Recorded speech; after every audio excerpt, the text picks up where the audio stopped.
Hi ಎಲ್ಲರಿಗೂ, welcome back to my YouTube channel daily diaries YouTube channel. So friends, ಇವತ್ತಿನ recipe is chicken curry. ಈಗ ನಾನು ಮೊದಲನೇದಾಗಿ ಬಾಣಲಿಯಲ್ಲಿ ಸ್ವಲ್ಪ ಎಣ್ಣೆ ಹಾಕ್ಕೊತಾ ಇದ್ದೀನಿ.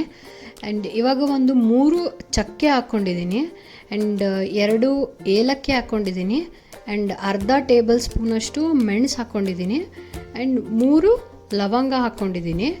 ಆ್ಯಂಡ್ ಇವಾಗ ಅರ್ಧ ಟೇಬಲ್ ಸ್ಪೂನಷ್ಟು ಜೀರಿಗೆನ ಹಾಕ್ಕೊತಾ ಇದ್ದೀನಿ.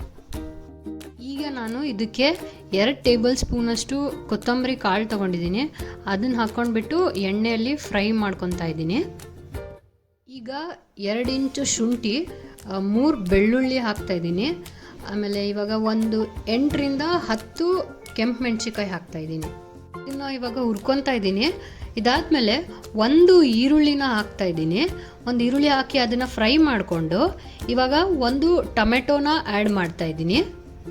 ಈಗ ನಾನು ಒಂದು 3/4 ಹೋಳಷ್ಟು ತೆಂಗಿನಕಾಯಿನ ತುರಿದಿಟ್ಕೊಂಡಿದ್ದೀನಿ. ಅದನ್ನು ಹಾಕ್ಕೊಂಡ್ಬಿಟ್ಟು ಫ್ರೈ ಮಾಡ್ಕೊತಾ ಇದ್ದೀನಿ. ಸ್ವಲ್ಪ ಕೊತ್ತಂಬರಿ ಹಾಕಿದ್ದೀನಿ ಇದಕ್ಕೆ. ಇದೆಲ್ಲ ಹುರಿದಾಗಿದೆ. ಈಗ ತಣ್ಣಗಾದಮೇಲೆ ಮಿಕ್ಸಿ ಜಾರಿಗೆ ಎಲ್ಲ ಮಸಾಲೆ ಹಾಕ್ಕೋತಾ ಇದ್ದೀನಿ. ನಾನಿಲ್ಲಿ ಒಂದು 8 ರಿಂದ 10 ಗೋಡಂಬಿ ಹಾಕ್ಕೊತಾ ಇದ್ದೀನಿ. ಗೋಡಂಬಿ ಇಲ್ಲ ಅಂದರೆ ನೀವು ಗಸಗಸೆನೂ ಹಾಕ್ಕೋಬೋದು. ಇದಿಷ್ಟನ್ನು ಇವಾಗ ರುಬ್ಬಿಡ್ಕೊತೀನಿ. ಈಗ ಇನ್ನೊಂದು ಪಾತ್ರೆಯಲ್ಲಿ ಒಂದು ಸ್ವಲ್ಪ ಎಣ್ಣೆ ಹಾಕ್ಕೊತಾ ಇದ್ದೀನಿ. ಎಣ್ಣೆ ಬಿಸಿ ಆದಮೇಲೆ 1 ಈರುಳ್ಳಿ ಹೆಚ್ಕೊಂಡಿದ್ದೀನಿ ಚಿಕ್ಕದಾಗಿ. ಅದನ್ನು ಹಾಕ್ಕೊಂಡ್ಬಿಟ್ಟು ಫ್ರೈ ಮಾಡ್ಕೊತಾ ಇದ್ದೀನಿ. ಇಲ್ಲಿ ನಾನು 3/4 kg ಚಿಕನ್ ತೊಗೊಂಡಿದ್ದೀನಿ. ಸೊ ಚಿಕನ್ ಹಾಕ್ಕೊತಾ ಇದ್ದೀನಿ ಪಾತ್ರೆಗೆ. ಆ್ಯಂಡ್ ಸ್ವಲ್ಪ ಉಪ್ಪು ಹಾಕ್ಕೊತಾ ಇದ್ದೀನಿ. ಆ್ಯಂಡ್ ಇದಕ್ಕೆ ಸ್ವಲ್ಪ ಅರಿಶಿನ ಹಾಕ್ಕೊಂಡ್ಬಿಟ್ಟು ಮಿಕ್ಸ್ ಮಾಡಿಬಿಟ್ಟು ಇವಾಗ ಒಂದು ಸ್ವಲ್ಪ ಹೊತ್ತು ಬೇಯಕ್ಕೆ ಬಿಡ್ತಾ ಇದ್ದೀನಿ. ಈಗ ಇಲ್ಲಿ ಸ್ವಲ್ಪ ನಾನು ನೀರು ಹಾಕ್ಕೊತಾ ಇದ್ದೀನಿ. ಸೊ ಆಲ್ಮೋಸ್ಟ್ ಇವಾಗ ಚಿಕನ್ ಬೆಂದಿದೆ. ಇದಕ್ಕೆ ನಾನು ಆವಾಗಲೇ ರುಬ್ಬಿಟ್ಕೊಂಡಿದ್ದಂಥ ಮಸಾಲೆನ ನಾನು ಇದಕ್ಕೆ ಆ್ಯಡ್ ಮಾಡ್ಕೊತಾ ಇದ್ದೀನಿ.